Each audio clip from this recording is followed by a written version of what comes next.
Aujourd'hui, je vous présente un tarot, le Goetia. Donc, on s'approche très fortement de l'automne. Donc, on peut franchement présenter des jeux un peu plus dark, d'accord? Un peu plus noirs, un peu plus sombres. Donc, voilà. Donc, on va regarder un petit peu ceci. Donc, c'est le Goetia, c'est le tarot des ténèbres par Fabio Listrani.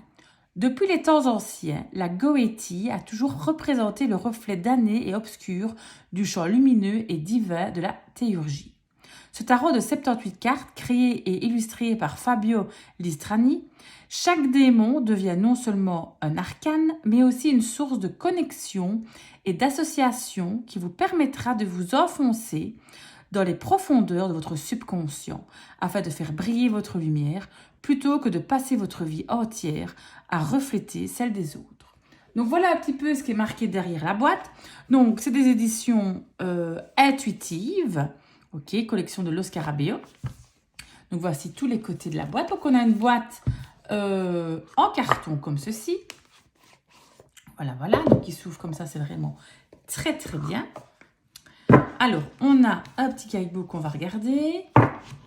Je vous montre déjà les cartes. Donc, voici le dos de cartes. On a des tranches neutres que je vais refaire en noir, c'est sûr.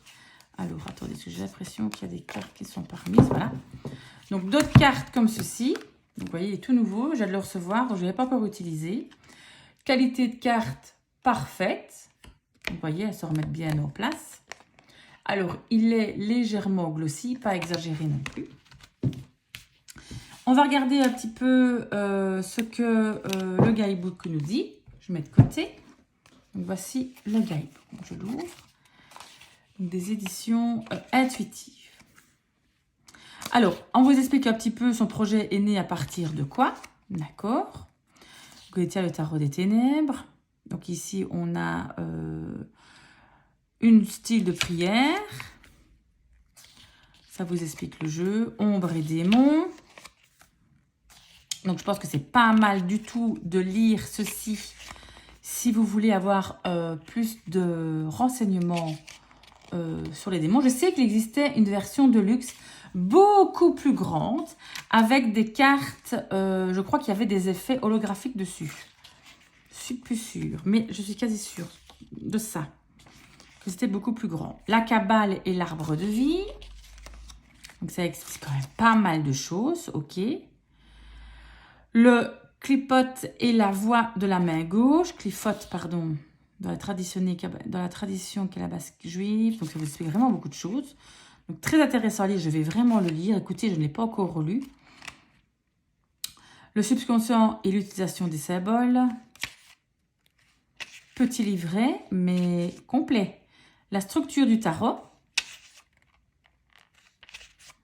Les cartes. Donc, elles sont illustrées ici. Carte des démons. Et alors, on a toutes les cartes qui sont représentées. Donc, on a la carte, la signification traditionnelle, la nature du démon, la planète, le signe du zodiaque et carte dans le tarot traditionnel. Et alors, j'ai aussi, si vous voulez, le tarot obscur. Et en fait, il y aurait apparemment des erreurs dans le tarot obscur. C'est Hugues de la chaîne Site où j'ai vu ça, qui l'expliquait. Du coup, celui-ci est vraiment juste. Donc, ce qu'on peut faire, c'est modifier. On peut écrire à la main parce que sur le tarot obscur, on saurait écrire sur les cartes. Et modifier, voilà, les cartes par rapport à celui-ci. Donc, en fait, je pense que les arcanes ne correspondent pas au bon démon. Vous voyez ce que je veux dire? Donc, voilà. Et voilà un peu toutes les cartes, d'accord? On va un peu regarder ce qu'il en est. Beau petit livret. Si on va, si on part pour les cartes. Donc, voici la carte de présentation. D'accord? Alors, sur les cartes, donc ça, on a, voilà, ici, on a, je regarde par où je commencerai. Le diable. Attends une seconde. Hein. On a, du coup, le numéro de la carte qui est noté ici. Le démon qui correspond. Ok. La carte qui est représentée dans le tarot, d'accord. On a la planète, le signe astrologique et l'élément. Voilà. Je vais vous passer toutes les cartes. Alors après, on est bien d'accord, ça ne peut pas parler à tout le monde. C'est un jeu très très sombre. Vraiment pour travailler un peu le côté obscur. Donc ici, c'est un parti pris. Soit de vous accrocher, soit de vous accrocher pas du tout. On est bien d'accord. Donc on est vraiment dans le noir et blanc. Cartes qui peuvent être assez chargées. Donc, je le regarde en même temps parce que, vous voyez, je ne l'ai pas encore tout regardé. J'ai même encore des cartes, voyez, qui collent ensemble. Donc, je regarde en même temps que vous présentez. C'est quasi un unboxing ici.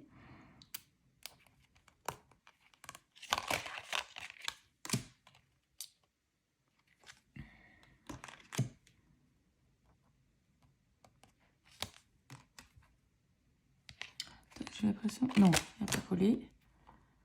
Épée. 4 épées. Je regarde en même temps. Hein. Vous savez, j'aime bien les épées. Là, c'est les épées. La force. Donc là, on a par rapport à la numérotation dans le tarot. Vous voyez, ici, c'est le 6 de coupe. Et ici, on a la carte numéro 23. Vous voyez un peu là, voilà.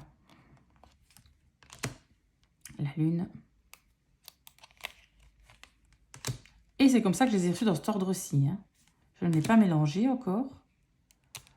Donc, regardez le jugement. 10 de bâton. 2 de denier. Désolée, elle colle toute, quasi. Roi de denier. 4 de denier.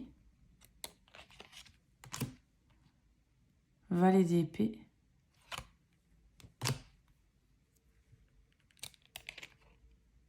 Roi d'épée. 7. Bon, moi, ma carte préférée, vous savez, dans le tarot, c'est le 10 d'épée. Donc, j'attends celle-là. J'espère que je n'ai pas encore passé. Je pense pas. Attendez. Ça colle vraiment. Bon. 10 de coupe. Ça, c'est dans les nouveaux jeux, c'est souvent. Hein. 2 de bâton. 3 de bâton. Quart de la tour. 5 de denier. 6 de denier. 10 de denier. Hop. Cavalier d'épée. Reine d'épée. Quart du soleil. 2 de coupe. 3 de coupe.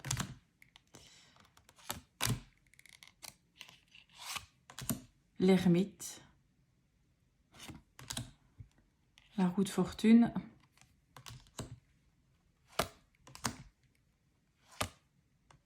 L'impératrice. Carte du monde. Très belle. La mort. Pendu. 5 de coupe. Cavalier de coupe. L'empereur. 9 de bâton.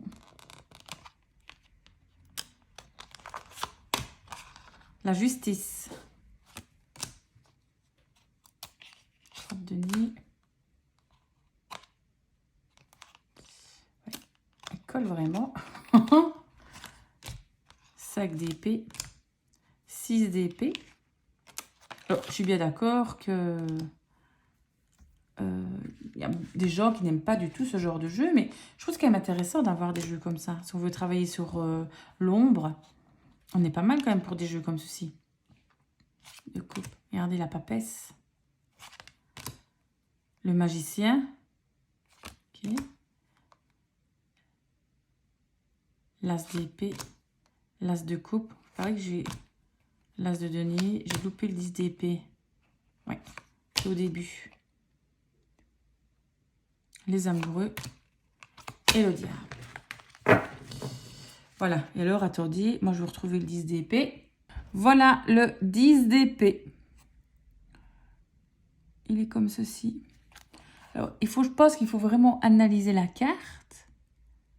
Mais c'est quand même un 10 d'épée assez sombre. Donc voilà, c'était le Goetia Tarot. Je vais remettre tout ça. Donc moi, avant de commencer un tirage, je pense qu'il faut... donc c'est ça, je ne vais pas faire de tirage avec. Je vais lire franchement tout ce qu'il y a avant pour mieux comprendre un petit peu toute cette histoire de démons, anges déchus. Et alors, je ferai certainement un tirage avec durant l'automne. Mais je pense qu'il faut vraiment qu'avant que je lise un peu mieux pour mieux comprendre mon tirage. Voilà. J'espère que ça vous a plu. Donc, courte vidéo. Donc, c'était le Goetia Tarot, le tarot des ténèbres par Fabio Listrani aux éditions intuitives. Merci de me soutenir. On arrive bientôt à 200 abonnés. Donc, je suis vraiment... très contente. Donc c'est vrai que ça paraît peu, mais pour moi c'est énorme. Donc par rapport aux autres chaînes qui ont 10 fois plus d'abonnés que moi, si pas 100 fois. Donc merci beaucoup de me suivre, de mettre des petits likes, ça me fait vraiment plaisir. Vous pouvez faire des petits commentaires, ça m'encourage. Et merci de vous abonner. Je vous fais de gros bisous. À bientôt.